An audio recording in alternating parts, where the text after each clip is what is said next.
الحمد لله نحمده ونستعينه ونستغفره ونؤمن به ونتوكل عليه ونعوذ بالله من شرور أنفسنا ومن سيئات أعمالنا من يهده الله فلا مضل له ومن يضلله فلا هادي له ونشهد أن لا إله إلا الله ونشهد أن سيدنا ومولانا محمدا عبده ورسوله أما بعد فقد قال الله سبحانه وتعالى في كلامه القديم وفي القرآن المجيد أعوذ بالله من الشيطان الرجيم بسم الله الرحمن الرحيم يا أيها الذين آمنوا إذا تداينتم بدين إلى أجل مسمى فاكتبوه صدق الله العظيم وقال رسول الله صلى الله عليه وسلم في حديثه الشريف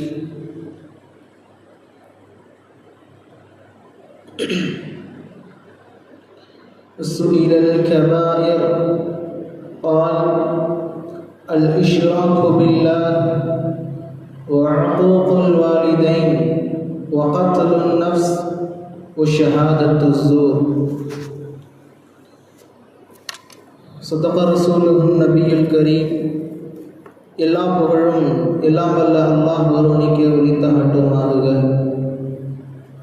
சலாத்தும் சலாமும் ஈருலகநாதர் சன்மார்க்க போதகர் அருமைநாயகம் முஹம்மது ரசூலுல்லாஹ் ஸல்லல்லாஹு அலைஹி வஸல்லம் அன்னவர்களின் மீதும் அன்னவர்களுடைய உத்தம சத்திய சஹாபாக்கள் தாபிஈன்கள் தபா தாபீன்கள் வலிமார்கள் ஷுஹதாக்கள் சாலிஹீன்கள் நல்லோர்கள் மேலும் இங்கு வீற்றிருக்கும் நம் அனைவரின் மீதும் எல்லாம் வல்ல அல்லாஹ்வினுடைய அன்பும் அருளும் என்றென்றும் நின்று நிலவட்டுமாகுக. ஆமீன். அருமைக்குரியவர்களே, எல்லாம் வல்ல அல்லாஹு ஜல்ல ஷானஹு வ தஆலா நம் அனைவருக்கும் ஒவ்வொரு பொறுப்புகளை நமக்கு வகுத்து தந்திருக்கின்றான். ஒரு சில நபர்களுக்கு வேலை வாய்ப்புகளாக கூலி தொழிலாளிகளாகவும், இன்னும் சில நபர்களுக்கு அல்லாஹு தஆலா தன்னுடைய நாட்டை பராமரிப்பதற்கான ஆட்சி அதிகாரத்தையும் எல்லாம் வல்ல அல்லாஹ் வழங்கியிருக்கின்றான். அருமைக்குரியவர்களே, நாம் அருமைநாயகம் ஸல்லல்லாஹு அலைஹி வஸல்லம் அன்னவர்களுடைய வாழ்வை எடுத்து பார்த்தோமேயானால் அவர்கள் வாழ்ந்து காட்டிய அந்த வாழ்வு முறைகள், அன்னவர்கள் காட்டிய நீதி முறைகள் எல்லாம் நமக்கு ஒரு மிக பெரும் ஒரு முன்னோடி. ஒரு மனிதர் ஒரு நாட்டை ஒரு ஊரை எப்படி ஆட்சி செய்ய வேண்டும், அதனை எப்படியெல்லாம் அற்புதமான முறையில் நிர்வகிக்க வேண்டும் என்பதை அருமைநாயகம் ஸல்லல்லாஹு அலைஹி வஸல்லம் அன்னவர்களுடைய வழிமுறையினை அடித்தவராமல் பின்பற்றுகின்ற அவர்களுடைய சஹாபாக்களும் நமக்கு காட்டி தந்திருக்கிறார்கள். நீதி தவறாது இருக்க வேண்டும் என்பது இஸ்லாமிய மார்க்கம் வைத்திருக்கிற மிக முக்கியமான ஒரு கோட்பாடு. வரலாற்று சிந்தனைகளை எடுத்து பார்க்கிறோம். அருமைநாயகம் ஸல்லல்லாஹு அலைஹி வஸல்லம் அன்னவரிடத்தில் ஒரு நீதி கேட்டு வந்திருக்கிறார்கள் இரண்டு நபர்கள். ஒருவர் யகூதி, மற்றொருவர் முஸ்லிம். இரண்டு நபர்களும் நீதி வேண்டி கேட்டு நபிகள் ஸல்லல்லாஹு அலைஹி வஸல்லம் அன்னவர்களுடைய வீட்டிற்கு வருகிறார்கள். ஸல்லல்லாஹு அலைஹி வஸல்லம் அன்னவர்கள் நடந்த சம்பவத்தினை அவர்கள் கேட்டு யாரிடத்தில் தீர்ப்பு இட வேண்டும் என்பதை பார்த்து ஸல்லல்லாஹு அலைஹி வஸல்லம் அன்னவர்கள் சிந்தித்து பதில் கொடுக்கிறார்கள். தவறு முழுக்க முஸ்லிமிடத்தில் இருக்கிறது. யகூதிக்குத்தான் அவரின் மீது அரண் இருக்கிறது. அவர்தான் தீர்ப்பில் வெற்றி பெற்றவர் என்று அருமைநாயகம் ஸல்லல்லாஹு அலைஹி வஸல்லம் அன்னவர்கள் கூறினார்கள். இந்த விஷயத்தை கேட்ட அந்த முஸ்லிம் மீண்டும் அருள்நாயகம் ஸல்லல்லாஹு அலைஹி வஸல்லம் அன்னவர்கள் கொடுத்த அந்த கதாத் அன்னவர்கள் கொடுத்த தீர்ப்பை விட்டுவிட்டு உமர் ரலியல்லாஹு அன்ஹு அவர்களிடத்தில் சென்று போய் கேட்டார்கள். உமர் ரலியல்லாஹு அன்ஹு அவர்களிடத்தில் சென்று போய் கேட்கிறார்கள், இது போன்ற சம்பவங்கள் நடந்தது, நாங்கள் ஸல்லல்லாஹு அலைஹி வஸல்லம் அன்னவர்களிடத்தில் சென்றோம், இந்த மாதிரியாக அவர்கள் தீர்ப்பு கொடுத்தார்கள், தவறு முழுக்க என்னிடத்தில் இருப்பதாகவும் சரியான முறையில் நடப்பவர் யகூதி என்றும் நபிகள் ஸல்லல்லாஹு அலைஹி வஸல்லம் அன்னவர்கள் தீர்ப்பு கொடுத்தார்கள். இந்த விஷயத்தை கேட்டு உமர் ரலியல்லாஹு அன்ஹு சற்று இங்கே இருங்கள் என்று கூறிவிட்டு அவர்களுடைய வீட்டிற்குள் சென்றார்கள். வீட்டிற்குள் சென்று மீண்டும் அந்த உமர் ரலியல்லாஹு அன்ஹு அவர்கள் அந்த முஸ்லிமுடைய தலையை வெட்டிவிட்டார்கள். வெட்டிவிட்டு கூறினார்கள், நீதி தவறாத நபிகள் ஸல்லல்லாஹு அலைஹி வஸல்லம் அன்னவர்களுடைய நீதியை விடவா, அன்னவர்கள் கொடுத்த தீர்ப்பை விடவா நான் மிகவும் சரியான முறையில் தீர்ப்பிடப் போகிறேன். அருமைநாயகம் ஸல்லல்லாஹு அலைஹி வஸல்லம் அன்னவர்களுடைய வாழ்வில் அன்னவர்களுடைய அரசியலும் அன்னவர்கள் மக்கள் மீது காட்டிய அறனும் நமக்கெல்லாம் மிகப்பெரும் முன்னோடிகள். தன் மீது அவர்கள் ஏதேனும் ஒரு அவதூறை பேசியிருப்பவராக இருந்தாலும், தனக்கு தீங்குகளை விளைவிப்பவராக இருந்தாலும் அருமைநாயகம் ஸல்லல்லாஹு அலைஹி வஸல்லம் அன்னவர்கள் அவர்களை சரிக்கு சமமாக, அவர்களை சரியாக தனக்கு நிகராக அவர்களை நடத்தினார்கள். என்றும் நபிகள் ஸல்லல்லாஹு அலைஹி வஸல்லம் அன்னவர்கள் பிறரை தாழ்த்தியது இல்லை. அவர் கருப்பர் என்றோ அவர் வெள்ளை என்றோ எல்லாம் ஏராளமான விஷயங்கள் அரபு குலத்தில் நடந்து வந்தது. அருமைநாயகம் ஸல்லல்லாஹு அலைஹி வஸல்லம் அன்னவர்கள் சொன்னார்கள், லா ஃபضل அரபி அலா அஜமி வலா அஜமி அலா அரபி. எந்த ஒரு அரபியும் அரபி அல்லாதவரை விட சிறந்தவராக ஆக முடியாது, சிறந்தவர் இல்லை. எந்த ஒரு அரபி அல்லாதவரும் அரபியை விட சிறந்தவரும் இல்லை.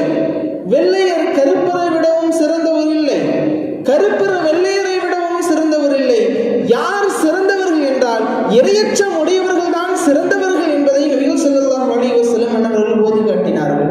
சமூகத்தின் நீதியை நபிகள் ஸல்லல்லாஹு அலைஹி வஸல்லம் அன்னவர்கள் எப்பொழுதெல்லாம் அந்த நீதிகள் தவறுகின்றதோ அப்போதெல்லாம் அந்த நீதிகளை தூக்கி நிறுத்தியவர்கள் அருமைநாயகம் ஸல்லல்லாஹு அலைஹி வஸல்லம் அன்னவர்கள். ஒருமுறை ஒரு போரினுடைய கனிமத்தினுடைய பொருட்கள் மக்களுக்கு மத்தியில் பங்கிடப்பட்டுக் கொண்டிருக்கிறது. மக்களுக்கு மத்தியில் பங்கிடப்பட்டுக் கொண்டிருக்கிற போது ஒரு மனிதர் அவருடைய தலைமுடிகள் முழுவதுமாக கலைந்து மொட்டை தலையாக, அவர் பேர் துல் ஹுவைசிரா என்று ஒரு பெயர். அந்த மனிதர் வந்தார், கூறினார், யா முஹம்மது இஅ்தில். என்ன கூறினார்? அல்லாஹ் ஜல்ல ஷஅனஹு தஆலா அல்மறையில் கூறுவான், அருமைநாயகம் ஸல்லல்லாஹு அலைஹி வஸல்லம் அன்னவர்களை நீங்கள் எப்படி பிறரை கூறுகின்றீர்களோ அதுபோன்று முஹம்மது ஸல்லல்லாஹு அலைஹி வஸல்லம் அன்னவர்களை கூறாதீர்கள். அது யாராக இருந்தாலும் சரி, தன் பெற்ற மகனாக இருந்தாலும் சரி, அருமைநாயகம் ஸல்லல்லாஹு அலைஹி வஸல்லம் அன்னவர்களுடைய பெயர் கூறி அழைப்பது மிக பெரும் தவறு, அதை கூறக்கூடாது. ஆனால் வந்த நபர் கூறினார், யா முஹம்மது இஅ்தில், நீதமாக நடங்கள், முஹம்மதை நீதமாக நடங்கள் ஸல்லல்லாஹு அலைஹி வஸல்லம். அப்படி கூறியதற்கு பின்னால் அருமைநாயகம் ஸல்லல்லாஹு அலைஹி வஸல்லம் அன்னவர்கள் கூறினார்கள், நான் இங்கு நீதமாக இல்லை என்று சொன்னால் இங்கு வேறு யாரு நீதமாக இருக்க முடியும்? நான் நீதமாக நடக்கவில்லை என்றால் யார் நீதமாக நடக்க முடியும்? அருமைநாயகம் ஸல்லல்லாஹு அலைஹி வஸல்லம் அன்னவர்களுடைய வாழ்க்கையின் வழிமுறைகள் தெரிந்த சஹாபாக்கள் அன்னவர்களுடைய வாழ்க்கை வழிமுறையும் அப்படித்தான் பின்பற்றினார்கள். நீதியையும் அறனையும் ஒருபோதும் அவர்கள் தவறியதில்லை. தனக்கு முன்னால் நடக்கிற அநீதிகள் நடைபெற்றால் அதனை தட்டி கேட்டு எழுப்பக்கூடிய சமூகமாக இஸ்லாமிய சமூகத்தை அருமைநாயகம் ஸல்லல்லாஹு அலைஹி வஸல்லம் அன்னவர்கள் உருவாக்கி வைத்தார்கள். சஹாபாக்களும் அப்படித்தான் அவர்கள் வந்தார்கள். எந்த அளவிற்கு என்றால் அருமைநாயகம் ஸல்லல்லாஹு அலைஹி வஸல்லம் அன்னவர்களுடைய சஹாபாக்களில் மிக மூத்த சஹாபி ஹஸ்ரத் உமர் ரலியல்லாஹு அவர்களை பற்றி நமக்கு தெரியும். எக்காலமும் நீதி தவறாதவர்கள். தனக்கு என்ன வேண்டும் என்று, தனக்கு எது வேண்டுமோ அதை கூட பிறருக்கு தரக்கூடிய அளவிற்கு தன்னுடைய அரசாங்கத்தினாலும் தன்னுடைய அரசியலிலும் மிக நேர்த்தியாக செயல்பட்டவர்கள் உமர் ரலியல்லாஹு அவர்கள். உமர் ரலியல்லாஹு அவர்கள் அவருடைய வாழ்க்கையில் எடுத்து பார்க்கிற போது அவர்களுடைய ஆடையை பற்றி மக்கள் கூறுவார்கள். ஒரு நாட்டினுடைய இமாம், அந்த நாட்டிற்கே ஹலீஃபா, அப்படி இருக்கக்கூடிய நபர் எப்படியெல்லாம் இருக்க வேண்டும், அவருடைய ஆடைகளும் அவர்களுடைய வீடுகளும் எந்த அளவிற்கு உயர்ந்ததாக இருக்க வேண்டும்.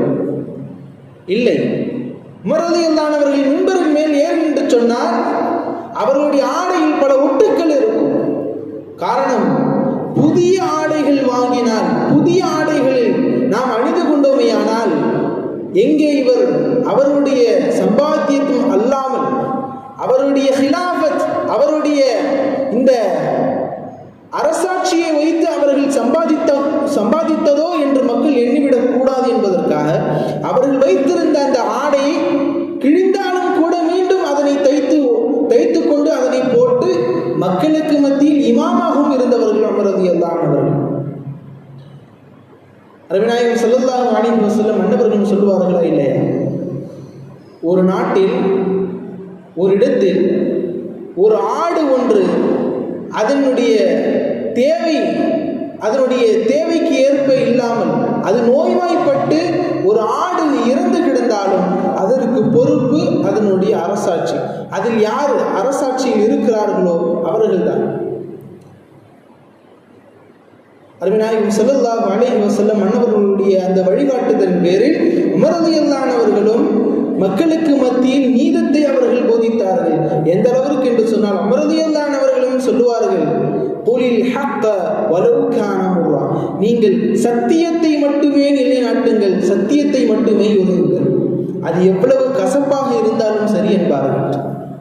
காரணம், நீதியை தவறுகிற போதெல்லாம் சமூகத்தில் ஏராளமான மோசடிகள், ஏராளமான நஷ்டங்கள் நடைபெறுகிறது என்று பார்க்கிறோம். இஸ்லாமியர்கள் ஏராளமான இடங்களில் நசுக்கப்படுவதை பார்க்கிறோம். ஏராளமான இடங்களில் அவர்களுடைய உரிமைகள் தட்டி பறிப்பதை பார்க்கிறோம்.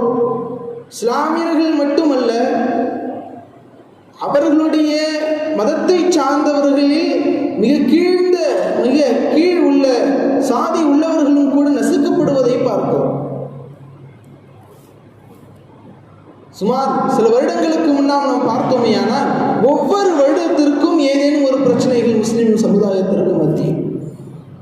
ஒரு கட்டம் ஒரு சிறியவர், ஒரு சின்ன பையன், அவர் கையில் மாட்டுக்கறி வைத்திருந்ததால் அங்கிருக்கிற மக்கள் அவர்களை அடித்துக் கொண்டார்கள்.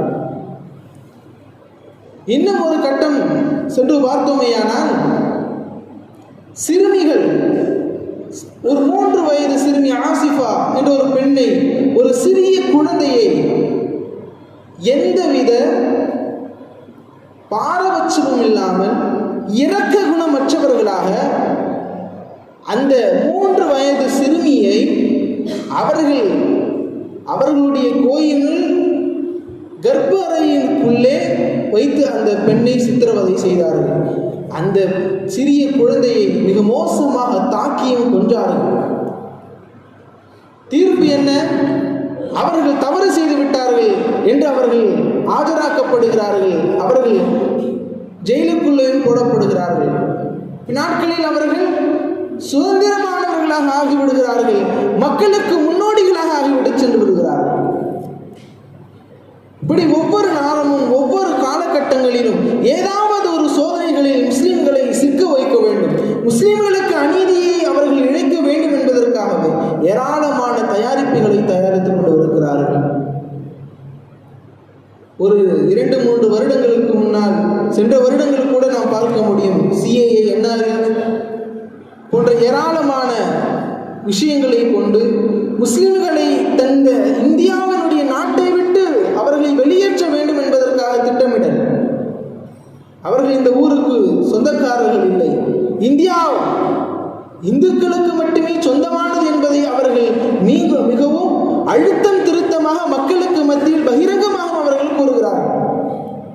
இன்னும் சில இடங்களில் பார்க்கிறோம், மக்களுக்கு முன்னால் இஸ்லாமியர்கள் மோசமானவர்கள், அவர்கள் இந்தியாவிற்கு தேவையற்றவர்கள் எல்லாம் அவர்கள் மிக பகிரங்கமாக கூறுகிறார்கள்.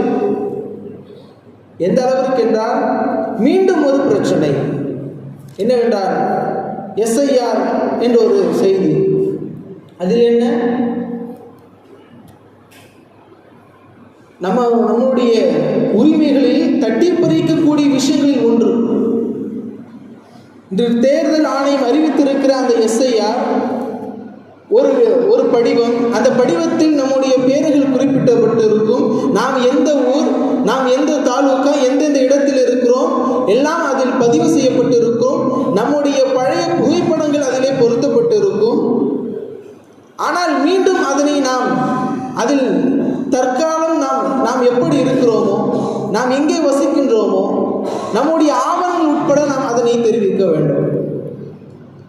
இது மட்டுமல்ல, கூடுதலாக இன்னொரு செய்தி என்னவென்றால், நம்முடைய தாய் தந்தையர்களுடைய ஆவணங்கள், அவர்கள் இறந்து விட்டார்களா, அவர்கள் உயிரோடு இருக்கிறார்களா என்றெல்லாம் அந்த ஆவணத்தில் நாம் பதிவு செய்ய வேண்டும் என்பதாக குறிப்பிடப்பட்டு இன்று தேர்தல் ஆணையம் நமக்கு செய்திகளை வெளியே தருகிறது. அருமைக்குரியவர்களே, சில மாதங்களுக்கு முன்னால் நாம் கேள்விப்பட்டிருப்போம், தேர்தல் ஆணையம் எந்த அளவிற்கு மோசமான நிலையை வைத்திருக்கிறது என்று சொன்னால், ஒரு இடத்தில் அந்த ஒரு தொகுதியில் சுமார் 250 மக்கள் மட்டுமே இருக்க முடியும் இருக்கிற ஒரு தொகுதி. அந்த தொகுதியில் ஒரே ஒரு வீடு, சின்ன ஒரு 10க்கு 10 வீட்டிற்குள் சுமார் 249 பேருடைய ஆவணங்களை வைத்து கள்ள ஓட்டுகளை அவர்கள் வைத்திருக்கிறார்கள். இதைவிட இன்னொரு கொடுமை என்னவென்றால், பிரேசிலினுடைய அந்த நாட்டினுடைய ஒரு நடிகை ஒரு புகைப்படத்தை எடுத்து அந்த நடிகையின் பேரில் ஒரு தவறான ஒரு முகவரிகள், ஃபோன் நம்பர்கள் எல்லாம் சேர்த்து அவர்களை 24 இடங்களில் அவர்களை வைத்து ஓட்டு போட வைத்திருக்கிறார். அவர்களின் ஓட்டுக்களை சேர்த்திருக்கிறார். இதை கணித்து நமக்கு சொல்லக்கூடிய ஒரு விஷயங்கள் என்னவென்றால், தற்பொழுது நிகழ்ந்து கொண்டிருக்கிற ஆட்சி ஒரு பொய்யானது ஒரு ஆட்சி. அந்த ஆட்சியில் யார் யாரெல்லாம் எந்தெந்த சின்னத்திற்கும் எந்தெந்த நபர்களுக்கு ஓட்டு போட்டார்களோ அந்தந்த நபர்கள் எல்லாம் அவர்களுக்காக ஓட்டு போடவில்லை என்பதாக அர்த்தம் அளவிற்கு வைத்துவிட்டது. அப்படி என்றால், நாம் யாருக்கு வாக்களித்தோமோ அவரை தவிர்த்து விட்டு தற்பொழுது நிகழ்காலத்தில் யாரெல்லாம் ஆட்சி காலத்தில் இருக்கிறார்களோ அவர்கள் யாரை நாடுகின்றார்களோ அவர்களை தான் அவர்கள் அந்த தேர்தலிலும் வெற்றி பெற செய்கிறார்கள் என்பது செய்தி. பீகாரில், ஹரியானாவில் ஏராளமான இடங்களில் நாம் பார்க்கிறோம். அந்த தற்பொழுது இருக்கிற எம்எல்ஏக்கள் அதற்குறித்தான எம்எல்ஏக்கள் அல்ல, அங்கே இருக்கிற சிஎம் உட்பட யாரும் அதற்குண்டான தகுதிகள் அல்ல. அருமைக்குரியவர்களே, நாம் ஒவ்வொரு வருடங்களிலும் ஒவ்வொரு நேரங்களிலும் நாம் அச்சப்பட்டு கொண்டிருக்கிற நேரமாகத்தான் தற்பொழுது காலங்கள் அமைந்து கொண்டு வந்திருக்கிறது. ஏராளமான மோசடிகள், ஏராளமான சோதனைகள் முஸ்லிம்களுக்கு, சமுதாயத்திற்கு அடிக்கடி வந்து கொண்டிருக்கிறது. ஒரு வாரத்திற்கு முன்னால் பார்த்தோமேயானால் நம்முடைய தமிழகத்திலும் கூட அம்மாப்பட்டினம் என்று ஒரு ஊர், அந்த ஊரில் சுமார் 37 வீடுகளை இடித்திருக்கிறார்கள், பள்ளிவாசல் உட்பட இடித்திருக்கிறார்கள். காரணம் என்னவென்று நாம் அதனுடைய பின்புலத்தை பார்க்கிற போது, ஒரு தனி நபர் 2 நபர்களுக்கு மத்தியில் உண்டான சண்டை, அவர்களுக்கு மத்தியில் ஏற்பட்ட அந்த பிரச்சனையை வைத்து அங்கிருக்கிற சுமார் 64 வீடுகளை இடிக்க வேண்டும் என்ற தீர்மானம் குறித்து அவர்கள் ஸ்டேட்மெண்ட் கொடுத்து அவர்கள் அதனை கம்ப்ளீட்டாக அந்த கேஸை முடித்து விட்டார்கள். இந்த எல்லா வீடுகளையும் இடிக்க வேண்டும். சரி, அந்த வீடுகளை இடித்தால் ஏதேனும் பிரயோஜனங்கள் அந்த ஊர் மக்களுக்கும் நம்முடைய நாட்டிற்கு உண்டா என்றால் இல்லை.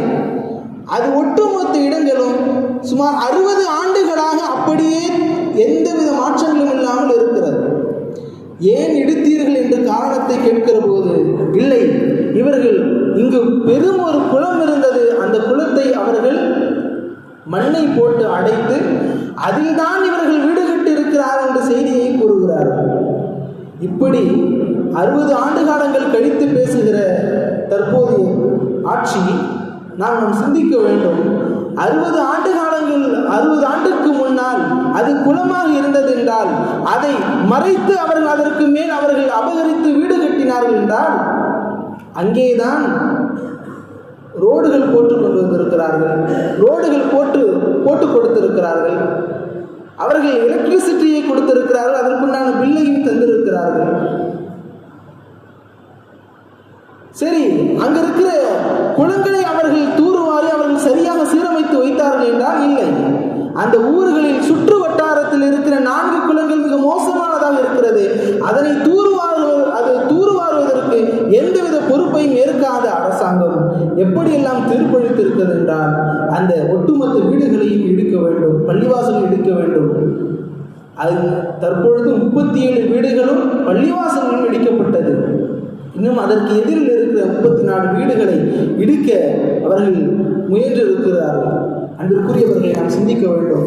தற்பொழுது இருக்கிற நவம்பர் 4 அடுத்த டிசம்பர் வரை நமக்கு SIR என்றக்கூடிய அந்த தேர்தல் ஆணையம் வெளியிட்டிருக்கிற அந்த படிவத்தினை நாம் முறையாக மிக நேர்த்தியாக நாம் அதனை சரியான முறையில் நாம் அதை ஃபில்லப் செய்து நாம் அனுப்ப வேண்டும். எந்தவித தவறானதொரு சின்ன ஒரு விவரங்களை நீங்கள் தவறினாலும் கூட அது ஏற்கப்படாது. இன்னும் சில ஊர்களில் நாம் பார்க்கிறோம், அந்த SIR-உடைய ஃபார்முகளை வீடு தேடி வந்து அவர்கள் கொடுக்கிறார்கள். ஆனால் கொடுத்த இடத்தில் அவர்கள் வெளியூர்களில் சென்றிருந்தால் அருகாமையில் இருக்கிற பக்கத்து வீட்டில் கொடுக்கிறார்கள். ஆனால் சரியான முறை என்னவென்றால் அந்த நபர் வீட்டிற்குள் இல்லை என்றால் அந்த ஆவணத்தை மீண்டும் அவர்களே எடுத்து செல்ல வேண்டும். அந்த நபரே வந்து அதனை பெற்றுக்கொள்வார். ஆனால் அந்த ஆவணங்கள் பக்கத்து வீட்டுக்காரர்களிடத்தில் கொடுக்கப்படுகிறது. அந்த ஆவணங்கள் சரி செய்யப்படவில்லை என்றால், ஃபில்லப் செய்யப்படவில்லை என்றால் அதனை அப்படியே விட்டு விடுகிறார்கள். அருமைக்குரியவர்களே, நமது உரிமைகளையும் நமது உடைமைகளையும் பாதுகாக்கும் பொறுப்பு நம்முடைய கையில் தான் உள்ளது. ஏராளமான மோசடிகள் நடக்கட்டும், ஏராளமான அநீதிகள் நமக்கு நடந்தாலும் எல்லாம் வல்ல அல்லாஹ் ஜல்ல ஷஅனஹு தஆலா ஒவ்வொரு பொழுதிலும் நம்மை தான் பார்த்து கொண்டிருக்கிறான். நம்முடைய இறையச்சம் அவனுக்கு மத்தியில் சென்று கொண்டிருக்க வேண்டும்.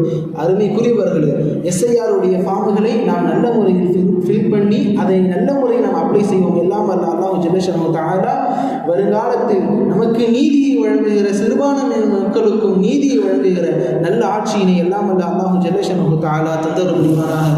ஆமீன். வஆஹிரு தஅவானா அல்ஹம்துலில்லாஹி ரப்பில் ஆலமீன். அஸ்ஸலாமு அலைக்கும் வரஹ்மத்துல்லாஹி